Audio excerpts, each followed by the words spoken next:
हालात बहुत गंभीर है देश के अंदर, सरकारें बदल रही, बताइए आप।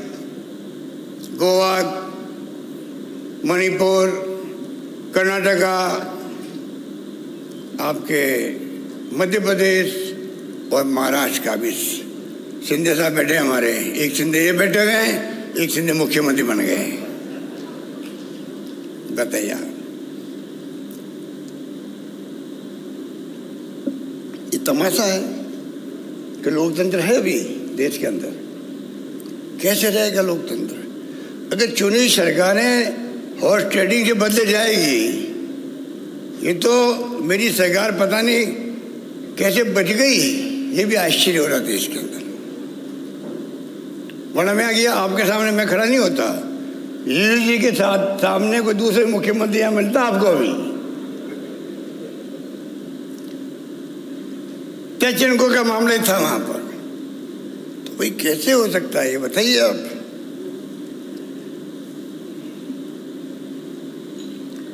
स्थिति मैं समझता हूं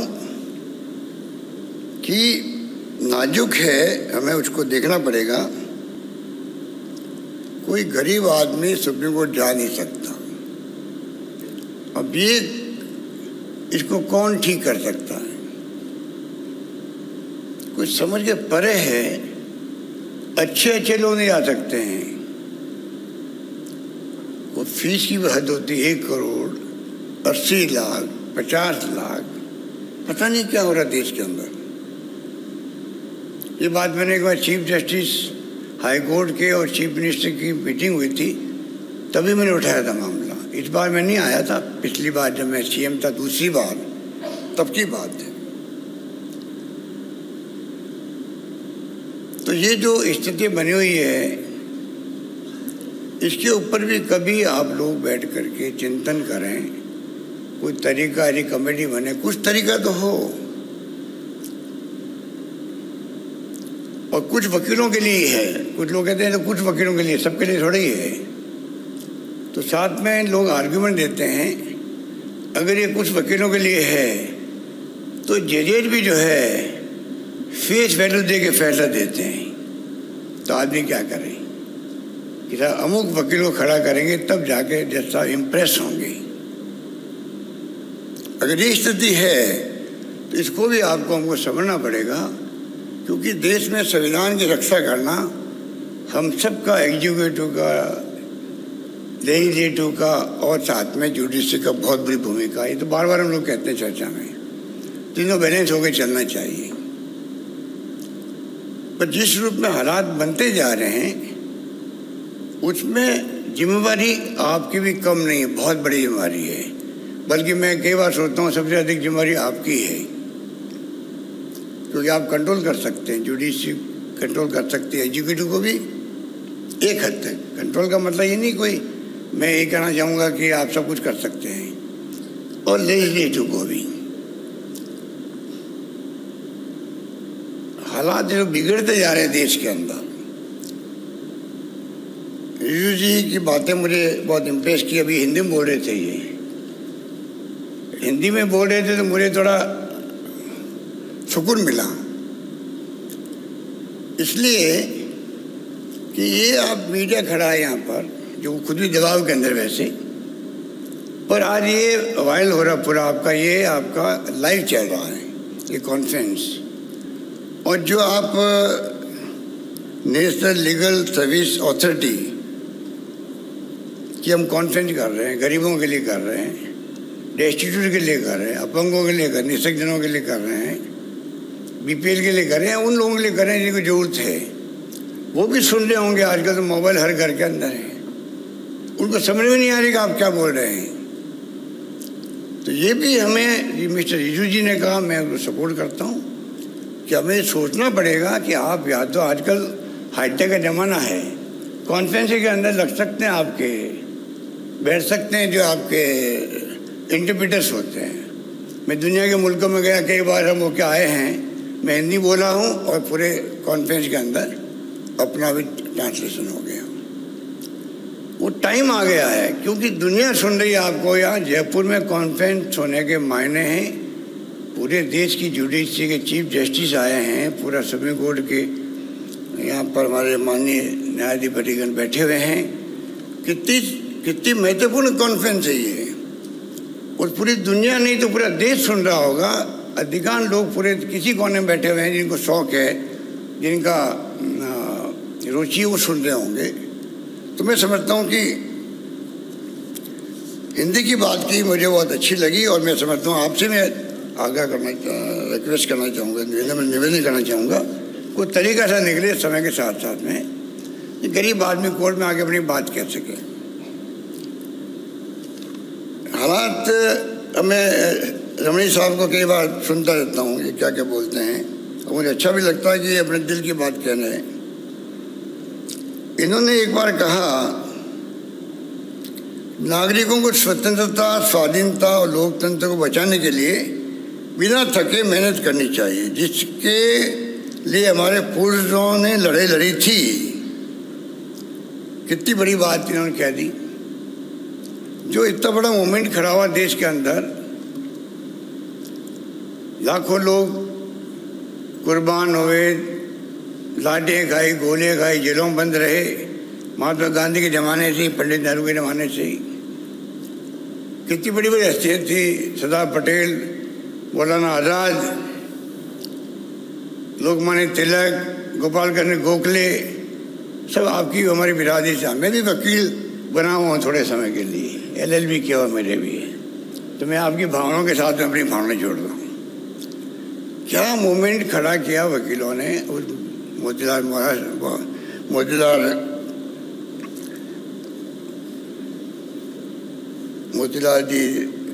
मोतीलाल नेहरू के ज़माने से ही, तो उनको हम भूल नहीं सकते। इनका कोट मुझे अच्छा लगा कि जो हमारे पूर्वजों ने जो लड़ाई लड़ी है उसको बचाने की मेहनत करनी है, और वो तब होगी तब, जैसे मैंने अभी जीजू जी प्रधानमंत्री जी बात कर रहे थे, मैं भी एक बात आपको कहना चाहूँगा। मिस्टर जीजू जी, एक मेरी भावना पहुँचाइए नरेंद्र मोदी जी तक। मैं 3 महीने से बोल रहा हूँ लगा था, पर आप तो गृह मंत्री भी रहे हैं, मुझे मालूम है। आपको गॉड गिफ्ट है, जब आप बोलते हैं तो लोग सुनते भी आपकी बात को। तो मैं कहना चाहूँगा आपको कि हम बार बार कह रहे हैं कि आज देश में तनाव है, हिंसा का माहौल है, ये नहीं होना चाहिए। लोकतंत्र उसी में टिका हुआ होता है, टॉलरेंस पावर होनी चाहिए। टॉलरेंस जो है वो तो लोकतंत्र के गहने के रूप में, ऑर्नामेंट के रूप में, वो आज नहीं है। तो हम कहते हैं बार बार, भाई प्रधानमंत्री जी की क्रेडिबिलिटी ऐसी हो गई आज, वो बात कहते हैं, लोग उनको वोट देते हैं, डेमोक्रेसी है, वो चुनाव जीतते हैं। तो जो मुख्यमंत्री हो या प्राइम मिनिस्टर हो, वो कोई बात कहेगा, देशवासियों को संबोधित करेगा, देश सुनेगा, तो क्या मुख्य प्रधानमंत्री जी को ये नहीं कहना चाहिए कि भाई देश के अंदर भाईचारा, प्रेम, मोहब्बत, सद्भावना रहनी चाहिए, और मैं किसी कीमत पर हिंसा को बर्दाश्त नहीं करूंगा, ये तो कहना उनको। और मैं समझता हूँ आप उनको कन्विंस कर सकते हो, हमारे कहने से वो कर नहीं रहे हैं। आप जाके हमारी भावना पहुँचाइए, करना बहुत आवश्यक है, क्योंकि आज माहौल ऐसा बन गया देश के अंदर जो चिंता पैदा कर रहा है, और वो चिंता हमें समाप्त होनी चाहिए। मेरा मानना है बहुत जरूरी हो गया है। क्या क्या होता है, अभी कोई जस्टिस पारजीवाला जी, जस्टिस सूर्यकांत जी ने कुछ कह दिया, ये जुडिशरी का सम्मान करना हमारा फर्ज बनता। 116 लोगों को खड़ा कर दिया गया। क्या हाई कोर्ट, सुप्रीम कोर्ट की रिटायर्ड जजों को खड़ा कर दिया गया, ब्यूरोक्रेसी को, बड़े बड़े अधिकारियों को, पता नहीं कौन कौन थे वो, कैसे तो मैनेज किया गया, किससे मैनेज किया है। पर आपने एक इशू बना दिया देश के अंदर।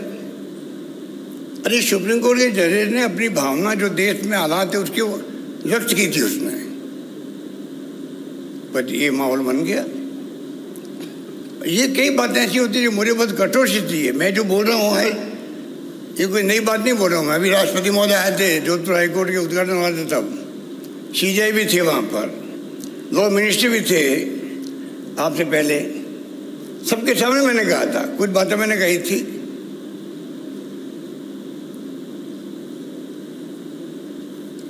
आप बताइए, 4 सुप्रीम कोर्ट जजेस ने कहा लोकतंत्र खतरे में है। हम सब ने कहा कि इतनी बड़ी बात कर दी 4 सुप्रीम कोर्ट जजेस ने, और ये फला ये हो रहा सुप्रीम कोर्ट के अंदर, और बहुत चिंता का विषय बन गया है। उनमें से एक सीजीआई बन जाते हैं मिस्टर गोगोई, और बाद में वही तरीका चलता जो पहले चल रहा था। तो मैंने राष्ट्रपति महोदय के सामने पूछा, भाई कि मिस्टर गोगोई पहले ठीक थे अब ठीक है, समझ के परे हैं। और बाद में वो मेंबर पार्लियामेंट बन गए, नॉमिनेट हो गए। ये कम से कम कुछ तो बातें हम लोग खुद को सोचनी पड़ेगी, किस रूप में हम ये जिंदगी में, मैं मुख्यमंत्री बना हूँ, कोई एमएलए बनता है, एमपी बनता है, प्राइम मिनिस्टर बनता है, आप जजेस बनते हैं, कितना गर्व होता है जिंदगी के अंदर, भाई हमें देश की सेवा करने का अवसर मिला है। कोई जिंदगी 1000 साल की नहीं होती है, और जो हमें वक्त मिला है जिंदगी का, उसमें कुछ करें हम लोग, देश के लिए करें। उसके अंदर अगर हम लोग हम रिटायरमेंट के बाद में हमें क्या बनना है, क्या बन सकते हैं, ये चिंता ब्यूरोक्रेसी में रहेगी, जजेस में रहेगी, तो फिर कैसे काम चलेगा। हालात बहुत गंभीर है देश के अंदर, सरकारें बदल रही, बताइए आप। गोवा, मणिपुर, कर्नाटका, आपके मध्य प्रदेश और महाराष्ट्र का भी। शिंदे साहब बैठे हमारे, एक शिंदे ये बैठे हुए हैं, एक शिंदे मुख्यमंत्री बन गए। बताइए, ये तमाशा है कि लोकतंत्र है अभी देश के अंदर।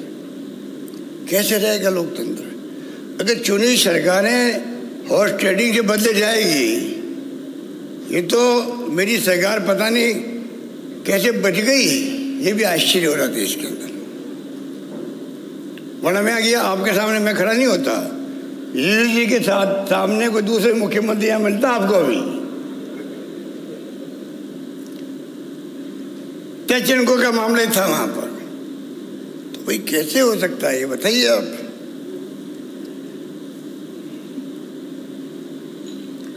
स्थिति मैं समझता हूं कि नाजुक है, हमें उसको देखना पड़ेगा। और जिम्मेवारी मैं फिर कहना चाहूँगा, मैं तो देखता हूँ अपने जो मिस्टर रमनी पता नहीं जल्दी रिटायरमेंट रहेंगे मेरे ख्याल, मैंने सुना है एन.वी. रमनी साहब, परंतु मैंने देखा इनका नोट एक, मुझे इतना अच्छा लग रहा कि ये अपनी कम से कम अपनी ड्यूटी पूरी कर रहे हैं। अभी अमेरिका गए, इतनी बड़ी बात कह दी उन्होंने, it is the tolerant and inclusive nature of American society that is able to attract the best talent from all over the world, which in turn is contributing to its growth. The principle of inclusivity is universal. It needs to be honored everywhere in the world, including India. Inclusivity strengthens the unity in the society, which is key to peace and progress. We need to focus on issues that unite us, not on those that divide us.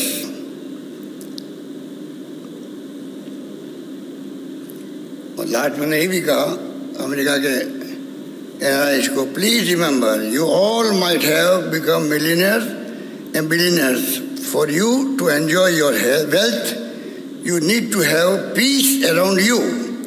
Your parents back home also should be able to live in a society which is free from hate and violence.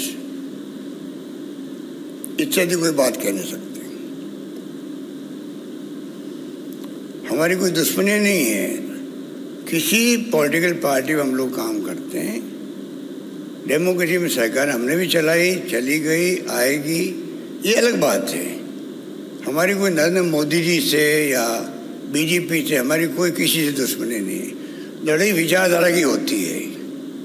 और संविधान हमें अधिकार देता है शासन करने का भी, गुड गवर्नेंस कैसे दें हम लोग, कैसे सबको न्याय मिले, जो संविधान की मूल भावना है। हम सबका बड़ा धर्म बनता, मैं बार बार कहता हूँ, एक एमएलए, एमपी, मंत्री, मुख्यमंत्री, प्रधानमंत्री और जजेज भी, हम सब शपथ लेते हैं। अगर शपथ की मूल भावना को हम आत्मसात कर लें, उसमें राइट लेफ्ट नहीं हो तो भी हमारा काम किया जाएगा। शपथ लेने के बाद में हम लोग राइट लेफ्ट होते हैं, इसलिए आप देखिए कि बैलेंस बिगड़ता है। इसलिए मैं इस मुबारक मौके पर यही कहना चाहूँगा कि हम सब मिलकर के आप निश्चिंत रहें। मिस्टर रिजू जी ने बहुत कुछ कह दिया है ये लीगल सर्विस अथॉरिटी के बारे में। मैं अपनी भावना उनके साथ जोड़ता हुआ ये विश्वास दिलाना चाहूँगा कि राजस्थान सरकार पहले से, चाहे इंफ्रास्ट्रक्चर हो और चाहे कोई योजना हो, हम लोग स्टेट अथॉरिटी को पूरा सेव कर रहे हैं। मैं समझता हूँ कोई शिकायत नहीं होनी चाहिए। हाई कोर्ट या जुडिशरी और सरकार के साथ में संबंध अच्छे रहते हैं यहाँ पर। आज तक मैंने कभी कोई शिकायत सुनी नहीं। आगे भी मैं उम्मीद करता हूँ आप सबके दुआओं से, आप सबके आशीर्वाद से हम लोग सब मिलकर के क्या कर सकते हैं उस पर हम लोग पूरा ध्यान रखेंगे। और ये जो प्रयास है इसको और कैसे मजबूत करने में सरकार क्या सहयोग कर सकती है, जो सुझाव हमें देंगे वो मानेंगे, ये मैं विश्वास दिलाता हूँ। धन्यवाद। जय हिंद। धन्यवाद। It's great to see you here. Thank you for watching our work.